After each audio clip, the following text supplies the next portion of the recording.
that, given the fact that in C-76 we legislated the social media platforms in two areas. First of all, with requiring them to have a ad registry during the pre-election and election period, as well as banning them from knowingly accepting funding for advertising from foreign sources, that there's a receptiveness to work together to ensure that they are doing everything possible to safeguard our elections.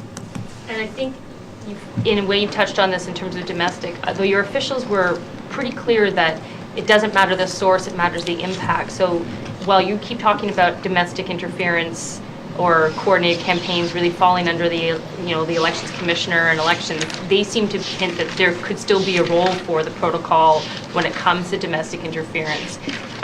So I wanted to get clarification on that, and also whether that means something like robocalls, which now seems old tech, but robocalls telling you to go wrong polling station, but now if that there was some kind of more coordinated online campaign of that sort, would that fall under the elections side of things, or would the protocol have a role to play for that? So I think where sometimes it's tricky with regards to cyber attacks is that you may know that there is something going on, but it's difficult to attribute where that's coming from initially. And one of the things that I would say is that as a world, we've learned a lot more about how cyber attacks happen over the past 2.5 years. And whereas, the initial thought was simply with regards to, hacking and leaking, we now understand that there is a much deeper, and I would almost say richer ecosystem that, Minister Goodale alluded to in the dark web, but also posing as domestic sources, coordinated campaigns to try and heighten legitimate domestic issues, that's where that at the time of seeing something happen, there may not be the ability to directly attribute where it's coming from. However, if it is a domestic actor that is breaking elections law, they will be subject to the weight of Canadian law and law enforcement here in Canada. You don't know for sure where it's coming from. Karina, we've got two other people on the list. We have two other people on the list. We've pretty much hit the time that we've been told. Can you hang in for two more questions? And they're... Sure. Okay. Can you? Yeah. You okay? Okay. Right. Carl Duggan, Wire Report. Yeah, I just want to know, in the event of this protocol being enacted and some kind of announcement being made, what kind of follow-up actions would the government take, if any? You'd raised concerns about bots and deepfake videos. What would the next step be, if any? Or would you just tell people about it and leave it at that? I think it would be context dependent. Okay. Manon Cornelier, Le Devoir. I want to come back on the Marie Vestel question, and I will be more direct. What about false ads and information by political parties? What do you do about that? Or it's not covered? Because we have often false or distorted information by political parties. Yeah, that's really not up to the Government of Canada to weigh in on. The only thing that I would say is that within the updated Elections Act, the provisions around false information have been tightened so that they can be proven to be true or false. So, for example, if someone were to accuse me of having a criminal record, you can see that I do not have a criminal record. But the reason behind that, as was recommended by both the CEO at the time and the Commissioner, was so that they could be enforceable. Okay, but so how do you the domestic actors that can That would be fined? up to the Commissioner of Elections Canada. Can be parties. It would, if a domestic actor contravenes the Canada Elections Act, they will be subject to Canadian law and law enforcement. Okay, I think we've pretty much run... Yes, Minister, if the social media companies won't agree to what you want, will you take steps to compel them? Because they have been fairly intransigent on a lot of these issues globally, because the verb you keep using is expecting them to cooperate. are you prepared to compel or legislate or require them to cooperate? So I think, as you would have seen in C-76, we did legislate them to do two things, and we will continue to have conversations with them, and I expect that they will follow. Will they be compelled to report suspicious activity to your committee during the campaign? Like, they might detect it through their algorithms and their securities before you might. Are they going to be compelled to So they report have it? ongoing relationships, and one of the expectations is to ensure that they are open in communicating. I'm going to exercise the moderator's prerogative to ask one small question. Facebook just, for example, broke the ProPublica Facebook ad collector tool, and they changed things to actually thwart people trying to be see transparently what political parties were up to. How far are you willing to go if they won't cooperate with you? So I think that needs to be clarified, because I've heard conflicting information on that this morning. However, if that is the case, that's very disappointing, because I think that was an important tool for the media and the public to hold Facebook to account. But as I've said, there have already been two occasions in C-76 in which we have legislated social media platforms, and they will follow the law, and we will continue to have these conversations. But of course, we'll see how they react. How far are you willing to go? Are you willing to, for example, pull government advertising from a platform that won't cooperate? We'll have to continue on our discussions and see how these conversations go. Okay. Thank you.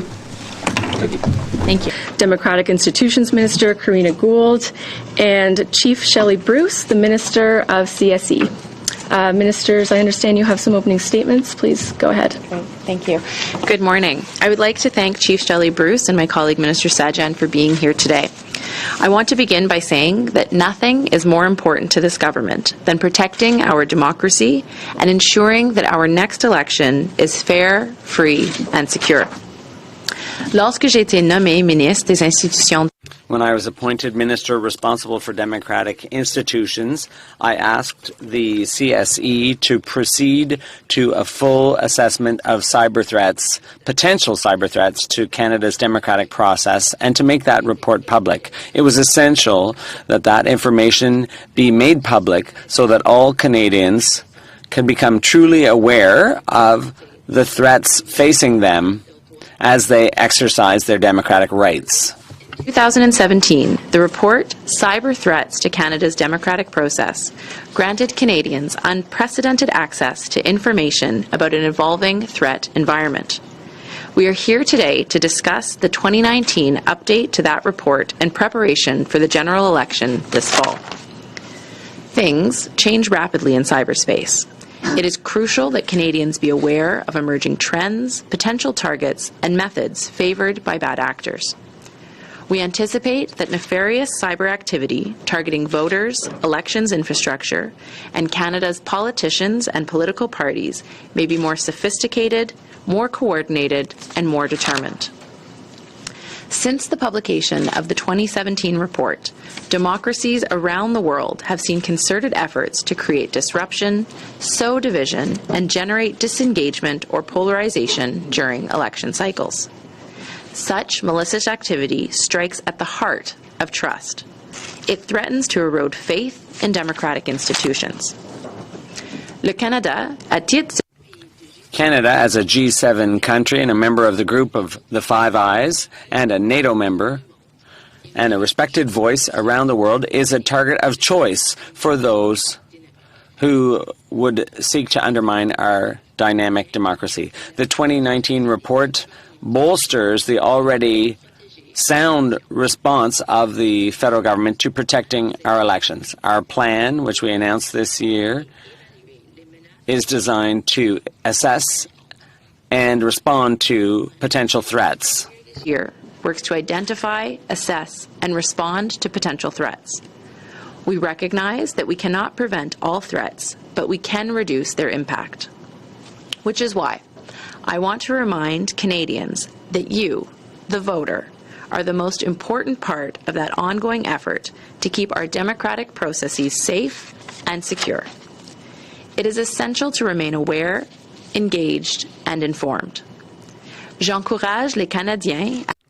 I would encourage Canadians to examine this report and take the necessary steps to become informed consumers of information and users of cyberspace. That is serious enough to threaten the integrity of the elections. Canadians must know. Mr. Gould, you said you weren't very happy with your discussions with the social media companies. Can you kind of give us an idea of where you had thought you would be but aren't, and what the problem is? Yeah, so the announcement that we made on January 30th, we clarified or illustrated that there were kind of 3 values that we were hoping that social media platforms would work with us on with regards to integrity, authenticity, and transparency on their platforms. And we have had several discussions with all of the platforms to varying degrees of success, I would say, in terms of how they plan to protect Canadians and our electoral process in the upcoming election. And we have not really seen that much progress with them. I think that the platforms feel that this is something that they should be doing on their own, and I don't have the confidence that they are disclosing everything with us. And I think that, you know, from experiences that we've seen around the world, that there's a lot left to be desired in terms of how seriously they're taking these issues. You know, we continue to engage with them and continue to have conversations, but, you know, I'm not feeling great about where we are right now. Fanny Olivier, Radio Canada. Bonjour, Madame Gould. Je vais juste vous faire... Good morning, Ms. Gould. I'd just like you to speak a bit about that in French. What are you expecting of the social media? Why are you dissatisfied? Thank you for the question. As I said, on January 30th, we released our plan for dealing with cyber threats in Canada, and at that time, I announced that we hoped that the digital platforms would work with us around 3 values that are very important here in Canada: integrity, authenticity, and transparency. We've had a number of conversations with digital platforms, but I'm not confident that they're taking the issue as seriously as they should, or as we'd like them to. They may be doing the necessary work, but they're not being as transparent as they could be with government. And so I think it's something we need to keep working on and keep talking about.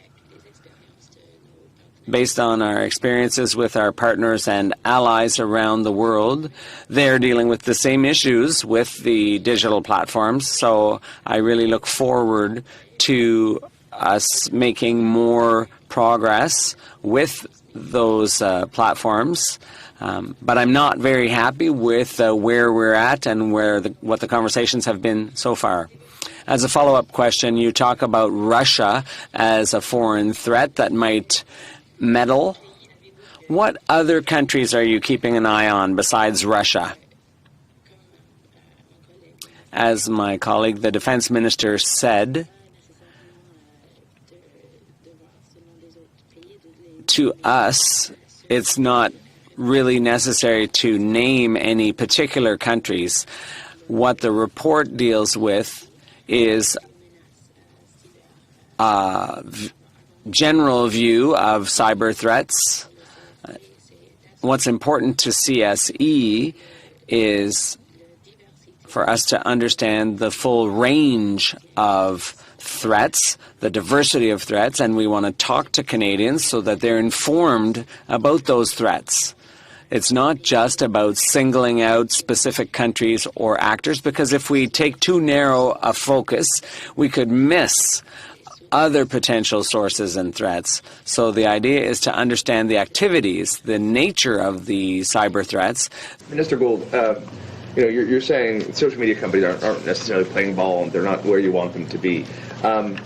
Other countries have started going down the path of regulation, of legislation, of taking more serious actions to say, well, if you don't want to play ball too bad, we're gonna make you get there. It hasn't seemed like we have even had that conversation yet. Obviously, time is more or less up before the next election for any sort of serious consultations or legislative process. Are we kind of just stuck asking them nicely? I wouldn't say that. And I mean, I think that there is a conversation that we've been having with social media platforms to say, like, you know, this is something that you could do on your own, right? But in the absence of you doing it on your own, then we need to look at other mechanisms. You know, I will note that the UK has released a white paper today with regards to regulating social media and what that looks like. We are having active conversations with our partners and allies around the world